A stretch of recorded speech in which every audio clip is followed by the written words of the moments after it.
Today we're going to be going through the step-by-step process of location and tech scouting so you can avoid the common pitfalls that a lot of people fall into. Location scouting is one of the most important in the pre-production process because it allows you to plan for a lot of things that are going to happen on the day of production. We're going to be shooting multiple things in this space, and the first is going to be a high-key commercial highlighting a product. We're going to be shooting two styles of narrative commercials, one that is mostly daytime lit and then one that is a complete night scene, as well as doing a basic 2-cam interview setup. First, we're going to do an entire walkthrough of the space to get a feel for it, and then we're going to be looking at our shot list as well as my gaffer here and really go into diving what the lighting is going to be looking like for each of these scenes. So let's get into it.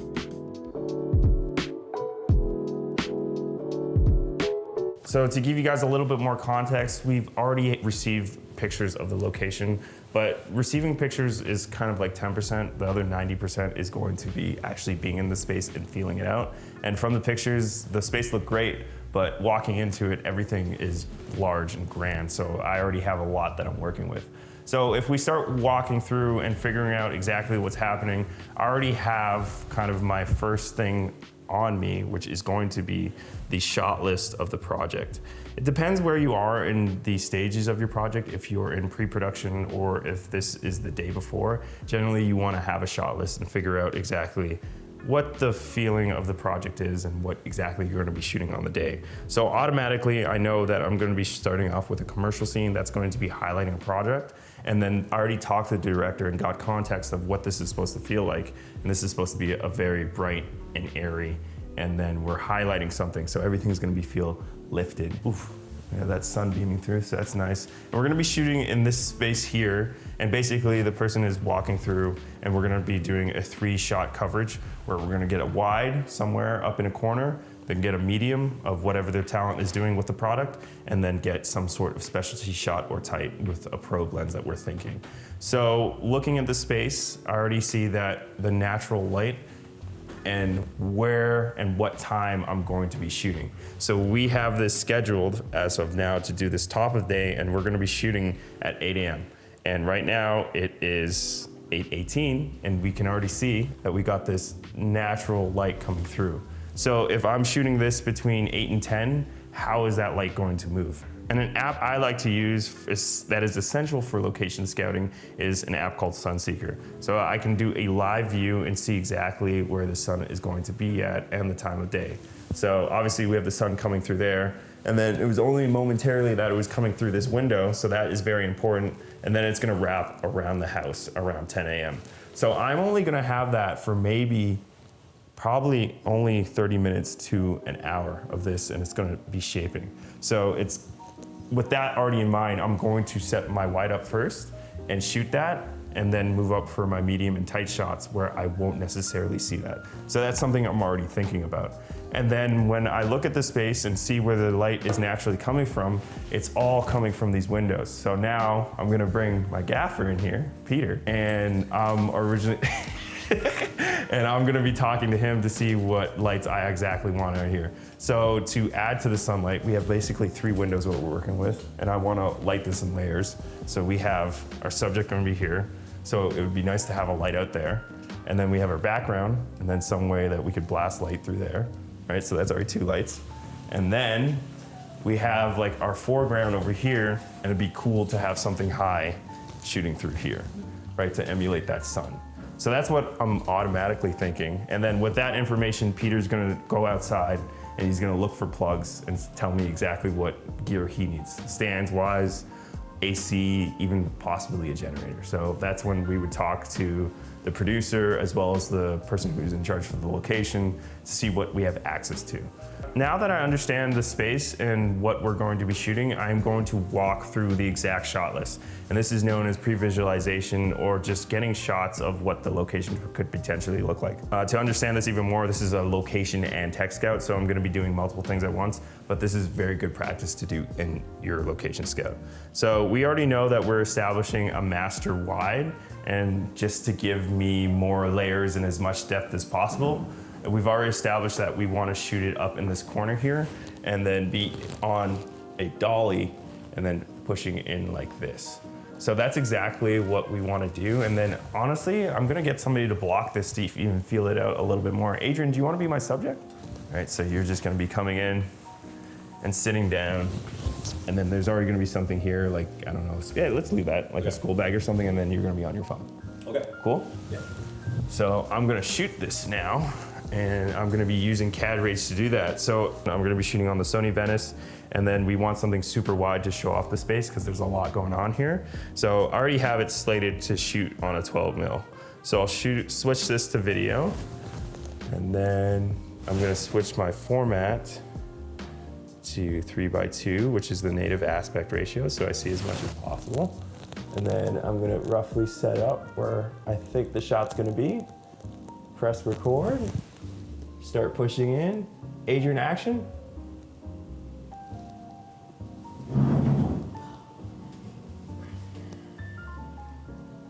Perfect, let's do that again. So I have one for safety. Adrian, action.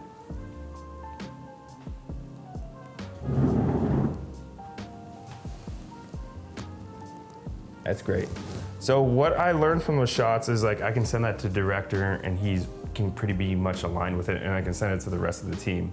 But when I initially did the dolly, you can see that we saw this white bulkhead here and it wasn't really appealing. So I panned the camera a little bit more right so we can see that window and we can see everything else. So that's very important so you understand the angles beforehand. So I can send this to my gaffer, my grip, anybody on the team and say like, hey, this is what we're going for. This is what the light I want here. And then we show up on set and everything is good to go. Everybody's already aligned. That's the most important thing about location and tech scouting. So now that I got that shot and I'm pretty confident with that, I'm going to be moving into the next scene of coverage, which is going to be a kind of dolly specialty shot that we already figured out. And it's going to be a dolly push-in. So Adrian, you're gonna be on your phone. Yep. And then, well, it's gonna be awkward. Like kind of have it up to your, there you go. And then as I push in, you're gonna tilt your head like, huh? Like more, like maybe like watching a TikTok or something. and then you're like, oh, like over exaggerated. And then we're gonna match that with the camera movement. So I already, in the shot list, I have this as a 25. And then we're gonna dolly in here and I'm gonna twist as he comes in. So this is feeling good, but I'm already can see that I'm running into some problems with this table. So we might have to sort something out like that, but let's shoot this and see how this looks. So I'll tell you when to twist your head, okay? Pushing in and twist, react. Okay, we're gonna do that again. 3, 2, 1, twist. Great, got it. And even just framing this up, I'm also gonna take some pictures on different focal lengths. So I know in my lens package already I have access to a 25, a 35, a 50, 75, and 100, as well as a specialty with the 12 mil. So I'll just take a picture at 25, and then I'll take another picture at 35, and then also just see how that looks. And that actually feels good. We'll see what that happens. But now I can see that sun is moving and everything like that, and we'll see this in the coverage, so we'll have to really consider that for continuity because it's already, what time is it? 8:26.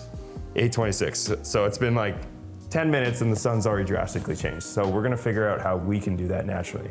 Even looking at this window and looking at how we're going to do that, and if it was a situation where I needed to get shears because maybe the client didn't want to see that window or we wanted to be more naturally diffused, I would have to get a set of shears to do that. So Peter, you have a measuring tape. Can you just do me a favor and just roughly measure how tall that is?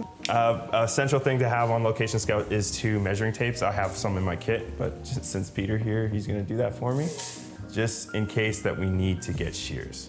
Just up to that, not necessary. Yeah, right there's fine, and measure down, because I know we're not gonna see past that. 10 feet, so now we know that we need to get 10 feet shears. Can't necessarily do this on Amazon because we're shooting tomorrow, so I'll need to communicate somebody to pick up something like that. And then also we're gonna need to figure out how to attach that safely. So that means I'm gonna need a ladder, or I'm gonna need some sort of stand that we can lift up and then we could put it across without being too invasive in the property. Obviously, I want to respect this home and I don't want to damage anything. And that would usually be the key grip's responsibility of making sure that everything is safe. So I'm pretty aligned with that. The probe lenses that we're working with are the 24mm macro. I'm just going to use the 25 on my CAD Rage app. So if you had your phone in the same position and you're watching that TikTok, I already see here with my framing and everything like that, that I have a nice lane to come through here to give you that depth and everything like that. Yeah, subtle plug, eh?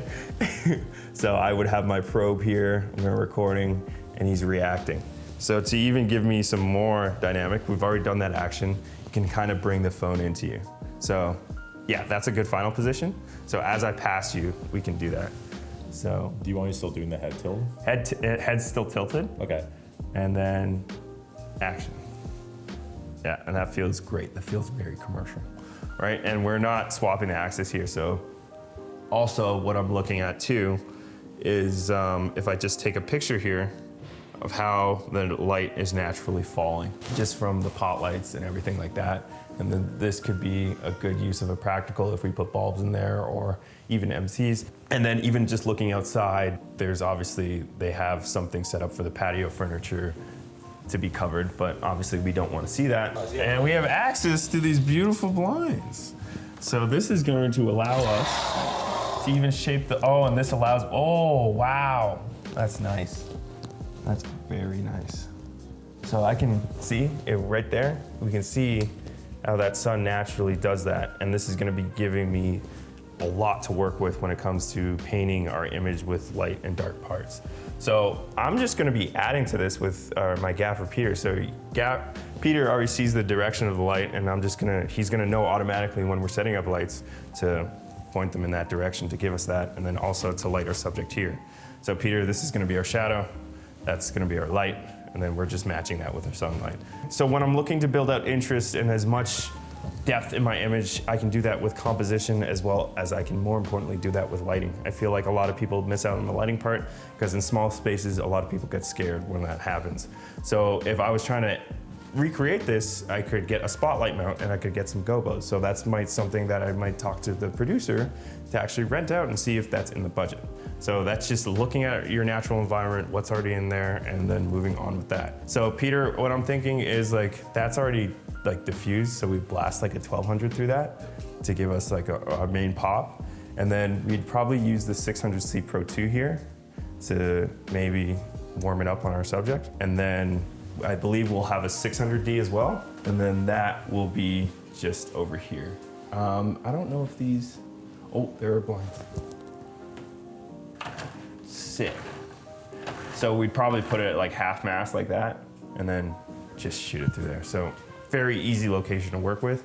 And then we might just throw some MCs around depending on the look and feel. And then when we move in for our coverage, we'll probably use the F22C and a silk flag just to soften that up. And then when we go in for the probe shot, I know that I'll need a lot more light. So we might bring that 600 inside and just blast it into the scene. Now that Peter and I have had this conversation, I'll make lighting diagrams for him. And then on the day, I don't even have to talk to him until like first shot's up. He already understands what's going on. He's gonna set that up. He's gonna talk to his team. He's gonna talk to the key grip to say, I need these stands here. I need to run this line here, and everything will good. The next thing that we'll have to do is once we're done on the inside, we have to look on the outside and where we have access to our outlets. Now, Peter, what is your go-to things to carry? So I always make sure to have a tester with me, especially when we're outside looking at outlets. Sometimes they're not turned on, so that means I have to come inside, figure out where to turn it on, go back outside, make sure it works. There's definitely been times where I've forgotten this, and on the shoot, I'm wasting valuable time trying to figure out a simple thing that I should have already done a couple days ago. So I always have that. I always have my tape measure. It's really important to measure the space, measure the windows. You never know when you're gonna need it. I also like to bring a pen and paper. I don't like writing notes on my phone. It makes it look like I'm distracted looking on Instagram. So I like to make little notes, pen and paper. And then Peter, can you just show how the tester works? Yeah. So I just take it, I plug it in. I have 2 orange lights indicating that I have power. If you want to get a close-up, we have different options for the open ground, open neutral, open hot. So it was basically telling me that this is correct. I don't have any issues, so we should be good. Yeah, and then the next thing we'll do is we'll talk to the location and potentially the producer to figure out what the fuse box is. So if we do trip any breakers, that we know how to reset them. Knock on wood, we don't. Knock on wood, we don't, but we'll run everything on separate lines. In that case, if we're running a 1200, a 600, and another 600, we might have to get a generator, which our producer over there, Chad, is going to figure out for us. But this is important. These are the kind of key people I have on set. I have somebody who's our location manager, which is Adrian, who is also going to be my stand-in.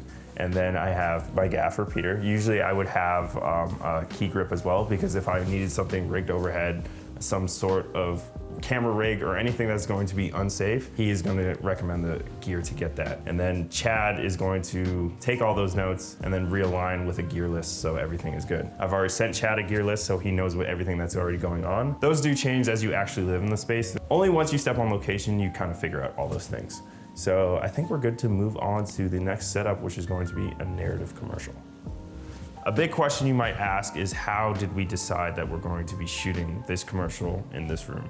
And we have to go back to what the context of the commercial, what the context of the shots are, and really dive into what that narrative is. And it's somebody using their phone and going through a morning routine.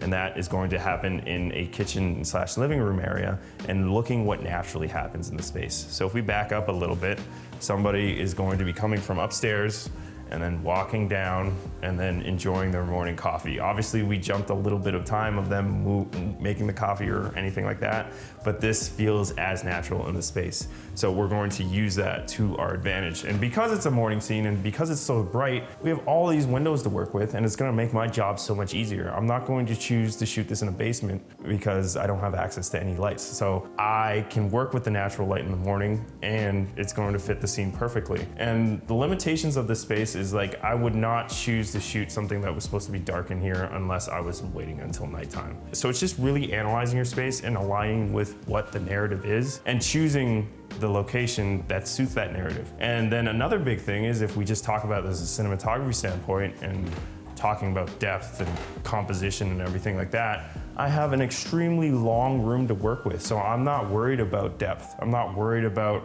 running into small spaces. This is a beautiful location, and I'm gonna show it off its best light. Right now we are scouting in the morning when we're actually gonna be shooting, and this is amazing with the dapples of sunlight that are coming through here and painting basically our canvas that we're working with. Hey guys, I hope you're enjoying this location scouting masterclass video where we deep dive into our process. We had a blast filming it, and I hope you're getting value from it, because this is something that I wish I had when I started my career. And if you're a videographer, aspiring cinematographer, or someone looking to make their work stand out, I want to encourage you to check out our new lighting program, Cinematic Lighting Lab. This program was specifically designed to be hands-on and practical to master something I used to struggle with all the time, which is lighting. I'm going to show you the exact system we use to shoot six-figure projects so that you can feel confident about executing on a look and feel, and being, more importantly, excited about the work that you create. I'm gonna make sure that I leave a link down in the description, so I will see you in the Cinematic Lighting Lab community. Anyways, let's get back to the location scouting video.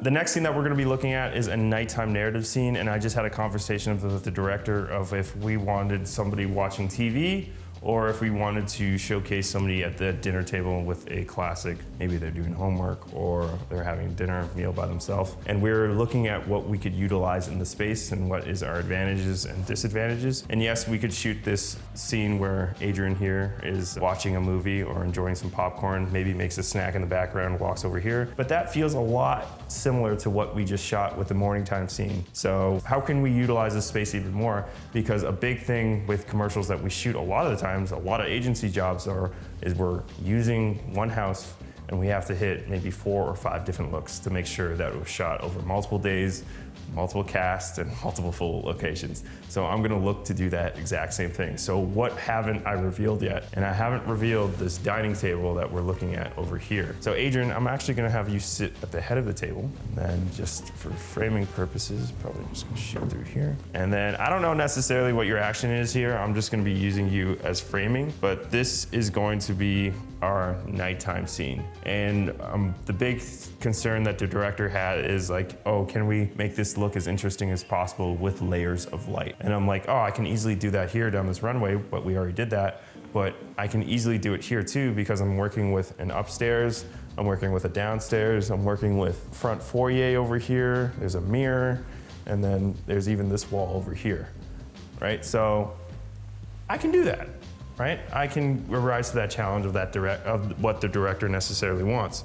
But now I'm going to, as this is supposed to be narrative, and this is supposed to feel a little bit more watchy. That is the visual language when it comes to narrative. I'm going to position myself a lot further back, and I'm going to be working on lenses that are longer, so more telephoto and watchy.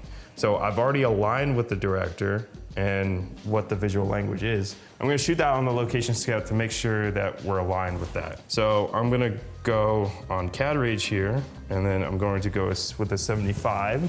So just putting it here, yes, this does feel watchy and feels telephoto, but it feels kind of flat because I don't necessarily have anything in my foreground. So if I record this and I have this here, and then push back and have something framed, that gives me the exact feeling that we're going for. And if I step back even more, I can make this a little bit more wider and showcase that stare in the background. So, ooh, even if I move over here. There's a lot of options. I'm just gonna move around and see what necessarily works.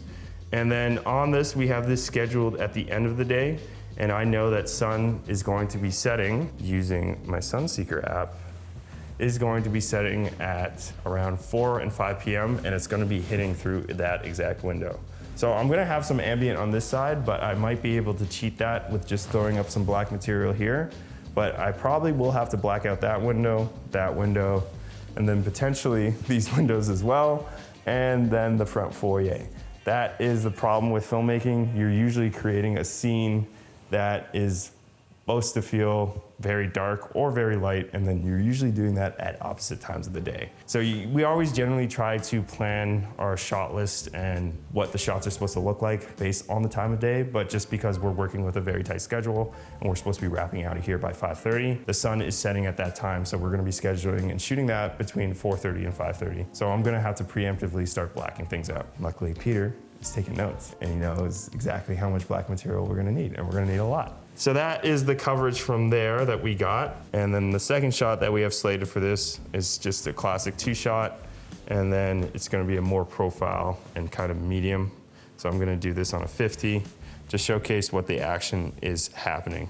So Adrian, I'll just give some blocking to have it. I just shot you like this to see what framing we got. And we got some nice depth there. Might throw the chair in here to have a little even bit more.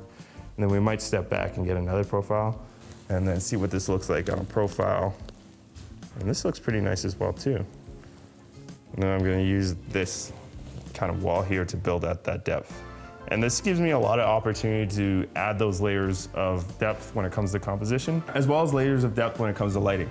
Because if I black all this material out, I'm not necessarily gonna have any levels here. Then I might just ask Peter to put a tube in the corner to make this a little bit warmer. We're gonna have to kind of figure this out and flush it out more in the pre-production process after this location scout. So I'm gonna have a meeting with the director and see if he likes that visual language, but also to see what we can do to actually achieve the shot. So when I'm looking at to light this space, this is a dinner time or nighttime scene. A lot of people just say this is like a dinner time thing because you're at a table. And then usually there's an overhead fixture above a dining table, and that is going to be a top lit source. Because I want this to be my shadow side, I can either use this to make it look as natural as possible. So this would probably be responsible of Peter, but I'm just gonna go in here and unscrew one of these light bulbs and see what we're working with.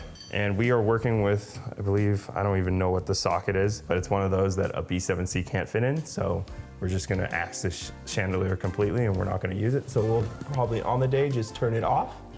But it's very important just to unscrew light bulbs if you plan to use fixtures.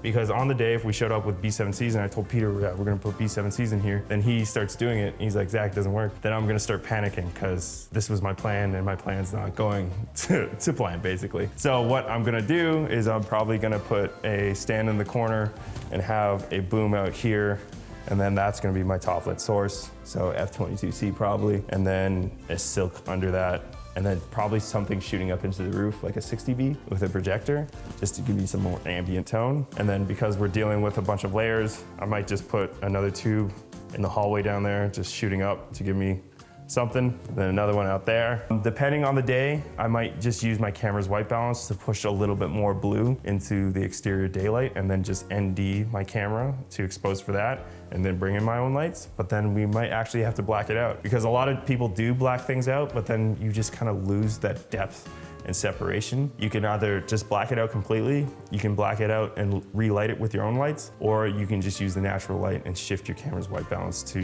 go for the look that you're actually trying to achieve.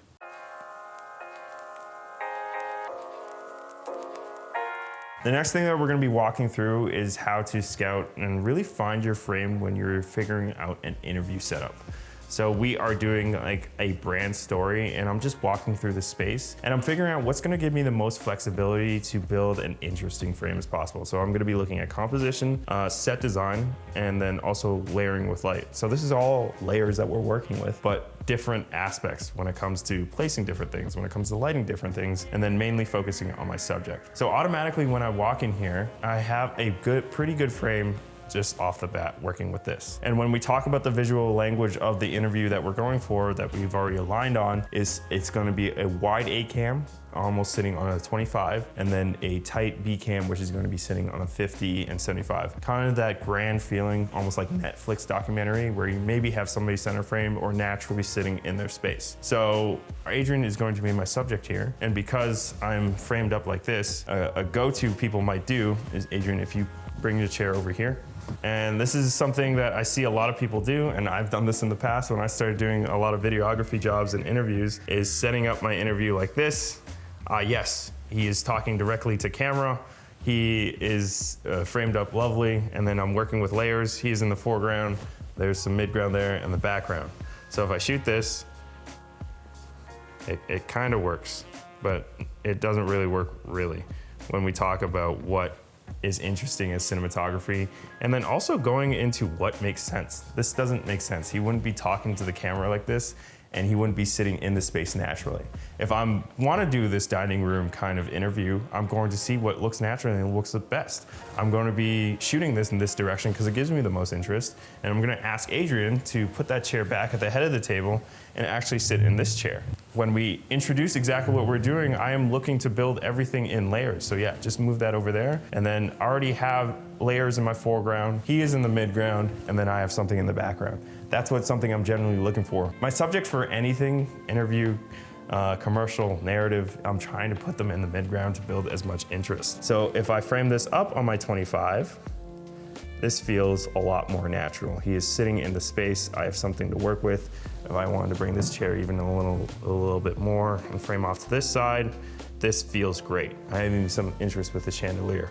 So this is an option for us to work with, but we want to see what else we can do in the space. So let's move into the living room to see what we can do. So automatically, I have two options here. I can choose to shoot my interview with this window against that, or I can shoot it on the couch. So Adrian, let's see if it looks like if you just sat, and then if we record this, yeah, this is a big no, because there's no separation. This feels super flat and doesn't really feel intentional. We want to feel intentional with our work, even when it comes to interviews. Again, I analyze the space, and I'm just going to have him sit in multiple spaces, what makes sense. And now if we kind of flip the script and see what a lot of other people would do, is they would look for, how do I create the most depth in my room? And they would place him in the corner and shooting up. So if I had another chair, I'm just going to grab one from here, and this is another option.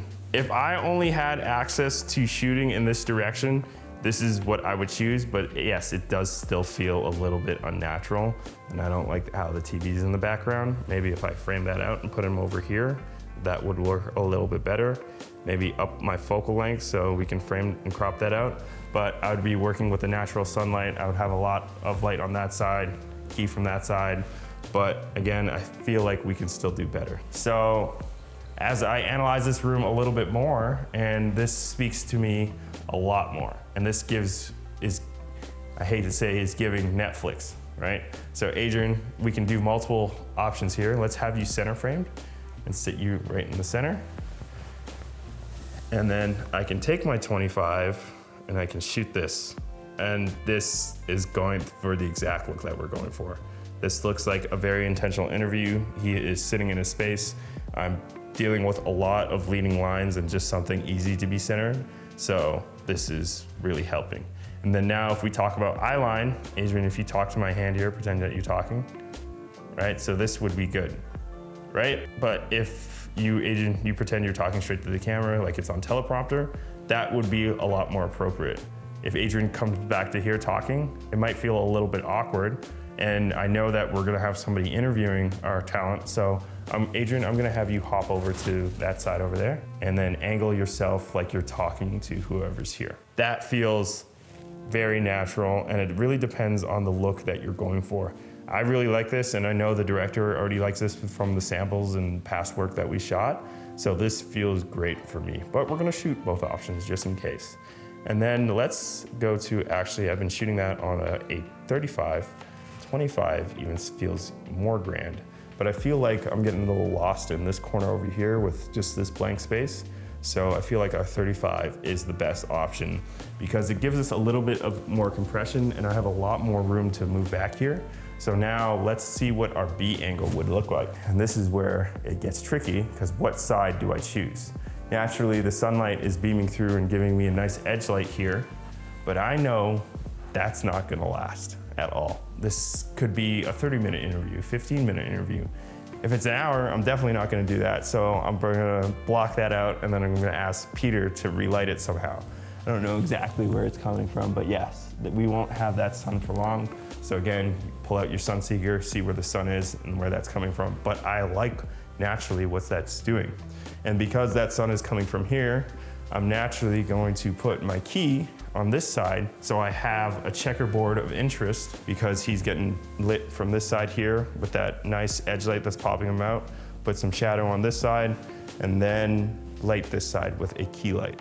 So yeah, we just ran into the option where we're like, oh, yes, I'm getting that nice highlight from here, but if I put my B angle here and we have all this window light that I want to play up with, like we have a bunch of windows already coming from there, and if I key from the other side, it might not necessarily make sense. So now that we swapped Adrian over to the other side, I'm gonna reshoot my wide.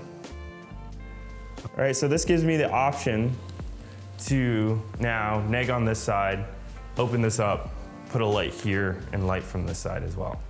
But I'm really liking what this was doing before and giving me that natural light coming from in.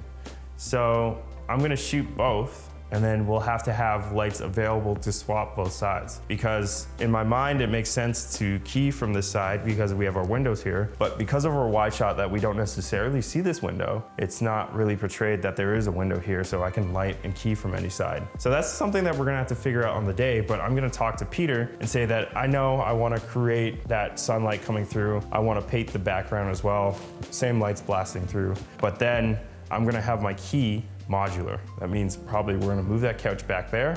Yeah, so I'm gonna tell Peter that we're gonna have the fast frame, so like a 4x6 frame with diffusion, and then an Teletech Mega Light Cloth behind that, and then don't set it up to like, oh, it's only gonna be staying there. Set it up so we can swap it to both sides. So you don't necessarily have to have a plan locked in from the get-go, but I have a plan that I can adapt in literally 2 minutes. I can just ask Peter and my grip just to move everything over so I can give options for myself and the director. I'm 90% confident that we're good with this setup. It's just like little things that would make sense. It's important to give yourself options and not really lock into one setup, because then if you are locked into that setup and it doesn't necessarily hit the mark that you're going for, you're gonna start panicking, and then things are gonna fall behind or something's gonna happen. So it's very important to be flexible on set, and that's exactly what we're gonna do with this setup. Let's talk about our B camera. So this is gonna be on a 50 or 75. So if I look into this side of the room, this works. I'm dealing with whatever that column is as well as whatever's in the background there. So this is an option. But then if I have Adrian swap over to the other side and shoot this B angle, ooh, I'm dealing with a lot more interest and a lot more going on.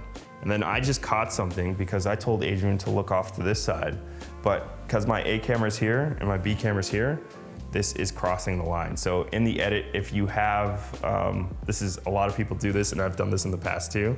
If you have your interviewer sitting in between your cameras and then you try to cut to it, the interviewee is going to be looking in the wrong direction when you cut back to both cameras.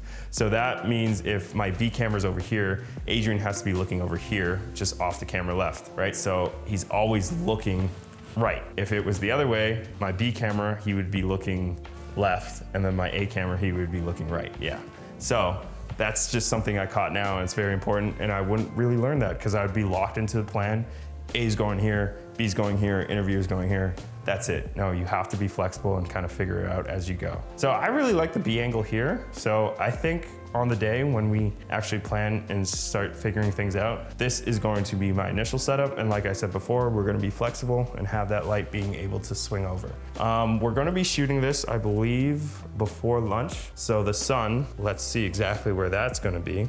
And it is going to be lunch. So I'm gonna figure out probably between 10 and 12 p.m. So we're not gonna have this light at all, and it's gonna be all the way in the behind the house. So I'm gonna lose whatever light's going here, but I really like that. I don't want it necessarily direct on him, but I really like how it's super high and just hitting the edge of his face. So Peter, we're gonna try and recreate that with a spotlight, and probably like a 600C. This is like a daytime interview, and the sun is very high, and it's coming down, beating angles. Morning interviews kind of seem weird, and evening interviews kind of seem weird because the interview is going on for an hour. The viewer knows that the sun is going to be changing, so that's just something to consider as well.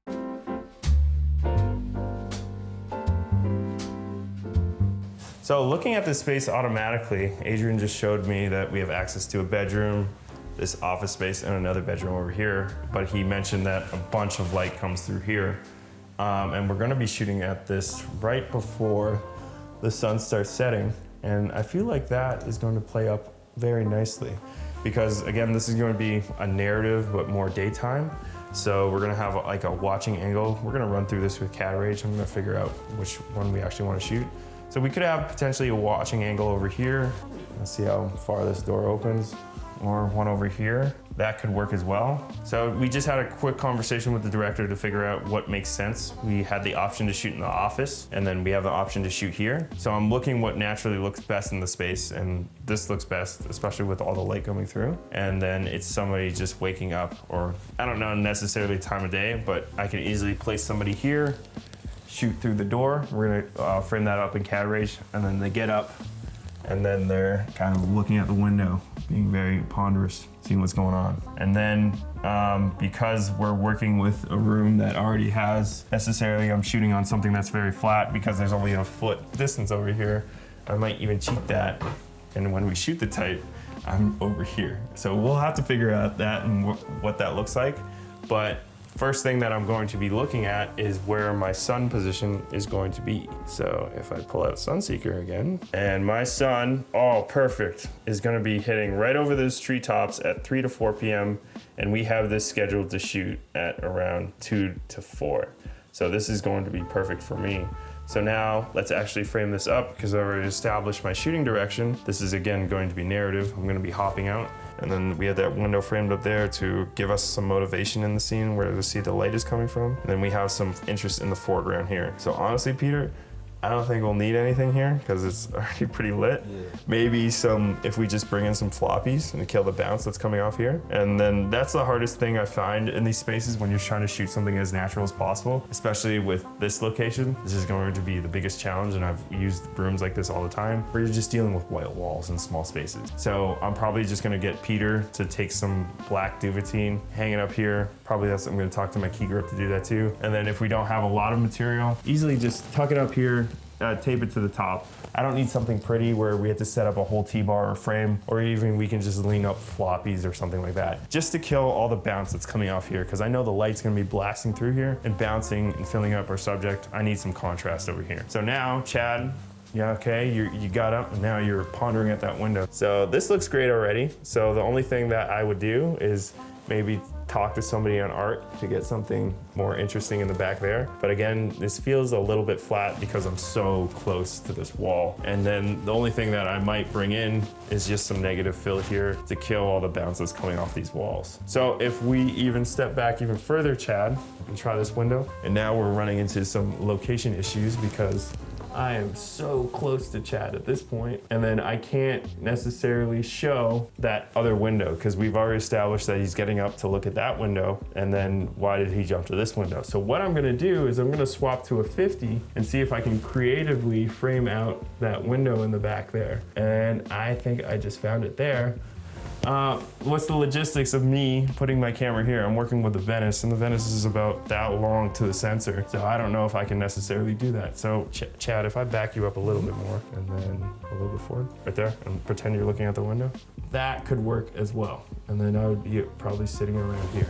So on the day, I'm probably gonna shoot it over there and just on the longer lenses, but I'm gonna back up and see if we can get this. Obviously, if we had full access to the location and we had like a pre-dress day and I knew I was shooting there, I would ask this to be moved. But I know just because of logistics and what we're working with, that's probably a no-go for me. But I'll talk to Chad, talk to the location manager and see what would work. I just want this to be easy as possible. I know I only have like an hour in this setup, so I'm just going to be kind of just working with this space already. And in these situations where I'm working with natural light, all I need is negative fill and then maybe a small white card to fill out the shadows or something like that. But I'm feeling pretty good about this scene. Peter, how are you feeling?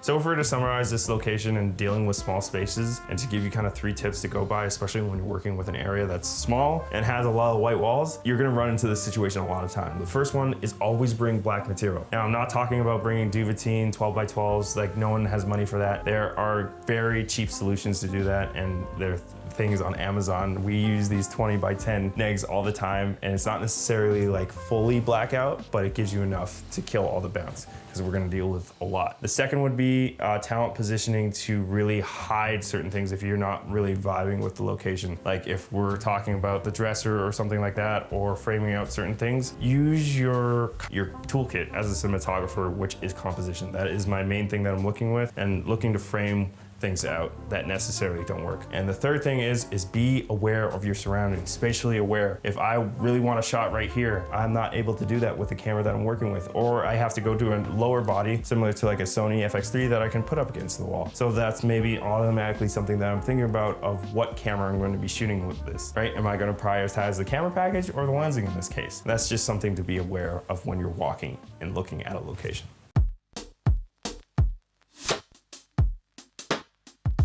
So if we're looking in this living room, we have some pot lights. Ooh, that might help because it's kind of painting the table, but it's also spilling everywhere, so maybe not.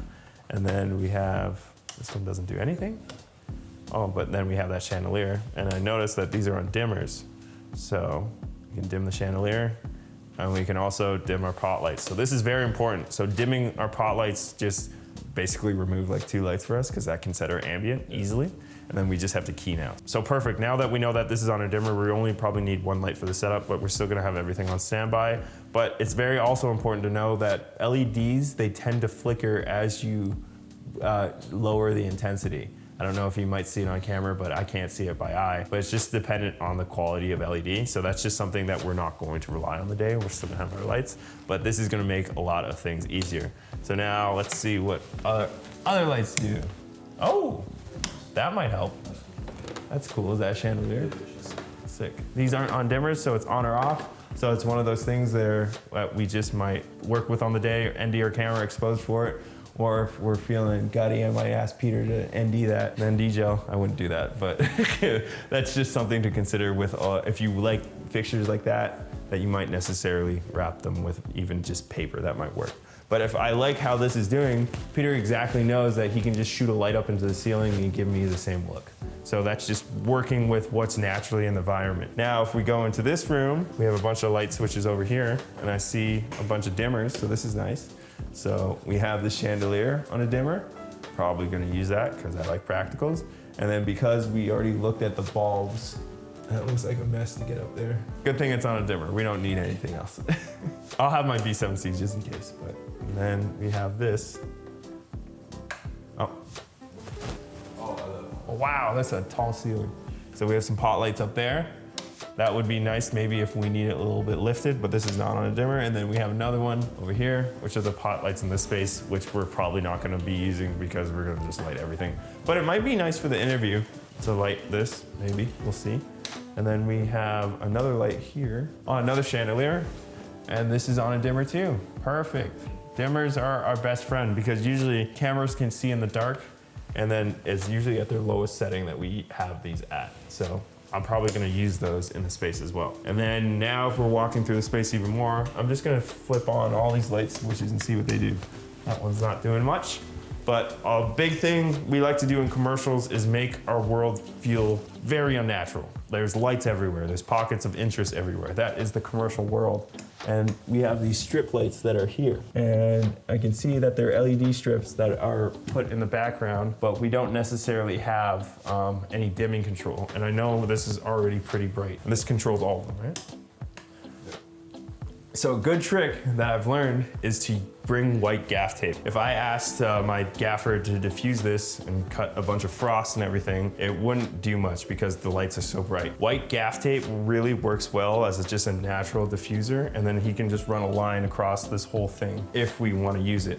And I know that this is only going to be in frame, so that one is only gonna be in frame for this shot. But again, this is a morning scene. Those lights might not even make sense. So we're gonna prepare for that on the day and then see what we actually do. And then this last light is this one. Might not use that. And then we have our stove light over here. It was on when we got here, and then we have to figure out how to turn it on. Oh, there we go. All right, so you might think that this is very redundant and you don't need this because I can just figure out this on the day, but what happened if we didn't look up there and figure this out and we're trying to figure this out for 5 minutes? That is valuable time that's absolutely wasted. Again, I could just tell Peter, oh, we don't have time, just gaff it over, but that rush, that urgency, that everything just kills the vibe on set. And if we already know their plan, Peter, I know need those lights off. Perfect, I already know where the switch is. That's it. So it's really good just to walk through your space and see what the lights naturally do, and then come up with solutions for the problems that you think you might run into.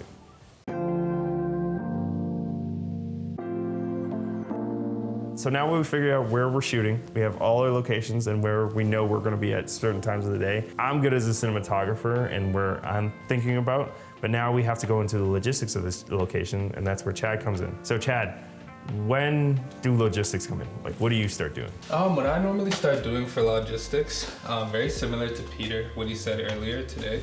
I walk around with a notebook and I just make notes of all the key things that you want traditionally in a tech scout on the logistical end. So normally what I'll start with is finding the breaker of the house, just so as the G&E team is rigging up their lights, just in case any fuses blow, we know exactly how to solve that problem right away, just to make sure that no time is basically lost in terms of troubleshooting the issue. I normally find out where gear is going to be stationed in the house, what's not in play while we're shooting throughout the day, and if it is in play, and if we're working in a tight space. If we don't really have many places that we can kind of store gear out of frame, then it's all about finding out what's the best way to kind of move it out throughout the day, and just work around what's being in frame. I also find out where craft is going to be stationed, whether it's going to be mobile on wheels on like a utility cart, or if it's a situation where we can kind of just prop up a table and just leave it there for the day.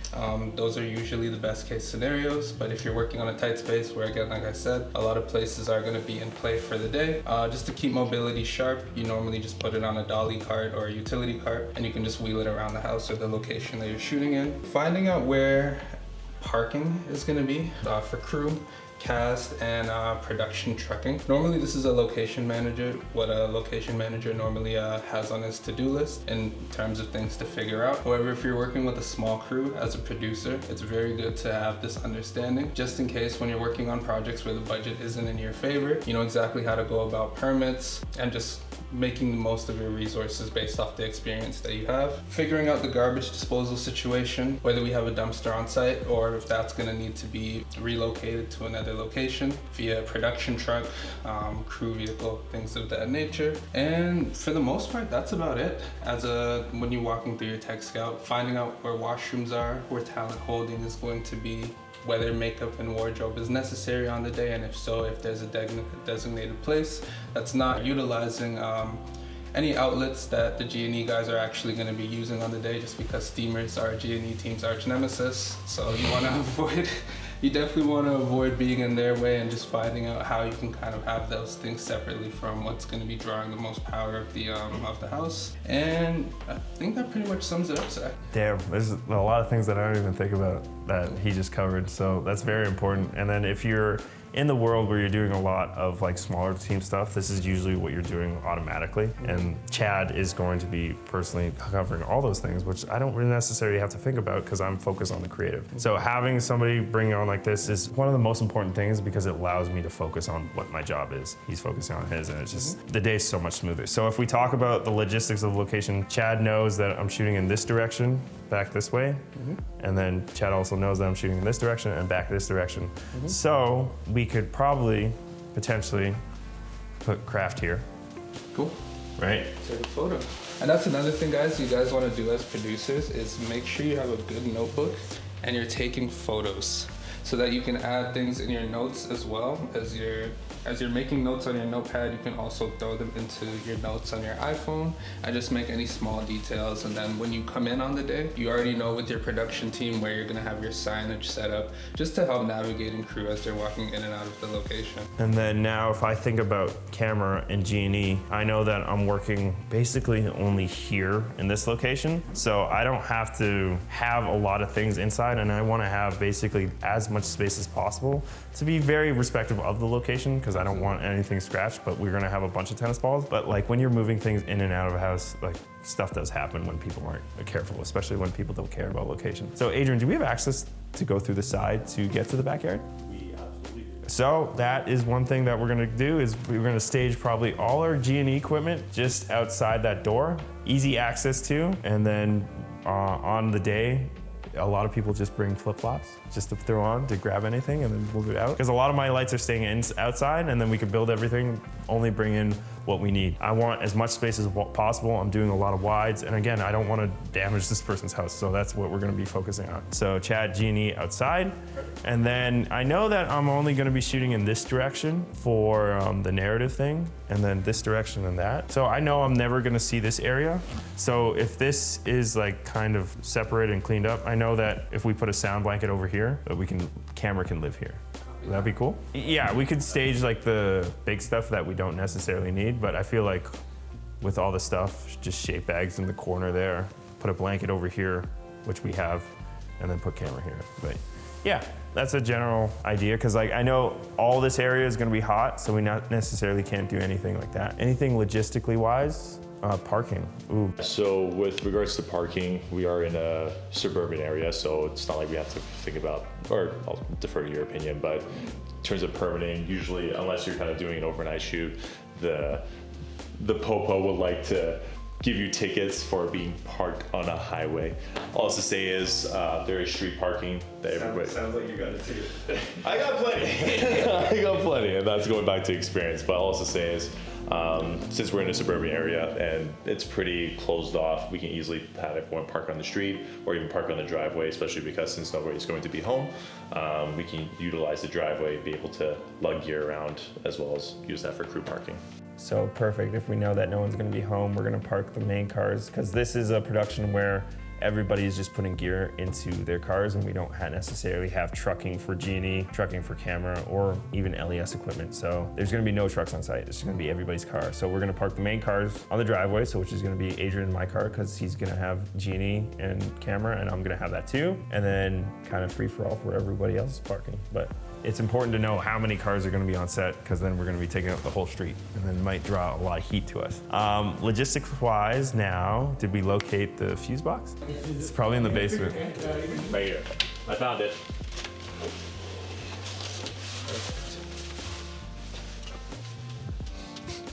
I had no idea where it was. See, I've noticed that it's always like in a common theme with basements. It's always like in like this corner of the basement. I always take a photo. You never know. It's good to have. But yeah, hopefully I will not be ever touching this tomorrow, but who knows? So going into any location, there are rules that you have to follow. If this is a very obvious one when we're looking at this location, because this is somebody's home, we have to be respectful. Doesn't matter if you're in a studio, if you're in a warehouse, you're going to respect the location, and there's certain rules that you have to abide by that you're going to check in with the location manager. A lot of people just assume because we're in filmmaking that you can do whatever you want because you're trying to make the commercial look as good as possible and you're just trying to execute something on a fast timeline. And simple things like taking your shoes off. A lot of people don't necessarily do that on the day. And then as the day goes on, everybody starts wearing their shoes and the house is absolutely trashed. So it's just something, little things like that. And there's so many little rules that you have to go over, and you're gonna be checking in with your producer and then also your location manager to make sure that doesn't happen. Because ultimately you don't want to tarnish a relationship with the location. Because in the filmmaking world, a lot of people just talk to everybody. And if you have a bad reputation of absolutely trashing a location, hitting walls, marking floors, doing basically everything that you wouldn't do in your own home, it's gonna get around. Rules are important. Make sure they're communicated not just to you, but your entire crew, and ultimately that you follow them.